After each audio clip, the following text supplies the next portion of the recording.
전해드릴 소식은 일본 경제산업성이 주도하고 있는 한국 때리기가 일본 산업을 송두리째 파괴하는 망국정책이라는 일본 학자의 이야기입니다.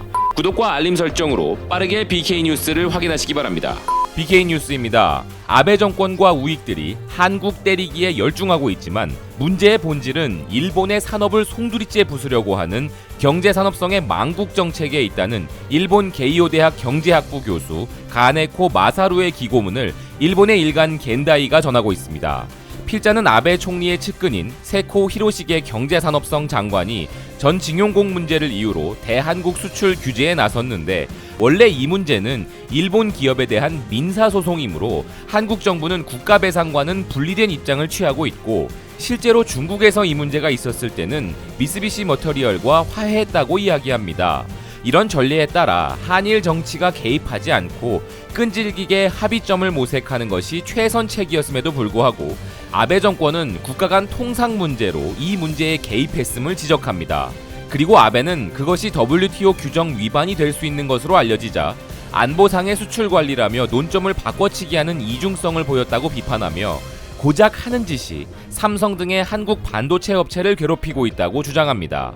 한국이 희소성이 높은 고순도 불화수소를 우라늄이나 살인가스 제조에 사용할 리가 없고 EUV 포토레지스트나 불화 폴리이미드를 군용기나 레이더로 돌릴 수도 없는데 증거는 제시하지도 않고 규제 대상을 무조건 넓혀 화이트리스트에서 한국을 제외한 모든 것이 엉터리라고 이야기합니다. 게다가 일본의 반도체 소재 기업들은 한국의 삼성과 SK하이닉스 같은 기업들과 수평 분업을 확장하고 한국 기업들을 고객으로 유지해 왔는데 반도체 소재 수출 규제로 한국 기업들이 당장은 곤란에 빠질 수 있으나 1, 2년 정도가 지나면 대체 업체를 확보할 것이라고 하며 이 흐름은 일본의 반도체 소재 제조업체들의 노력을 수포로 돌아가게 하고 있다며 비판을 이어갑니다.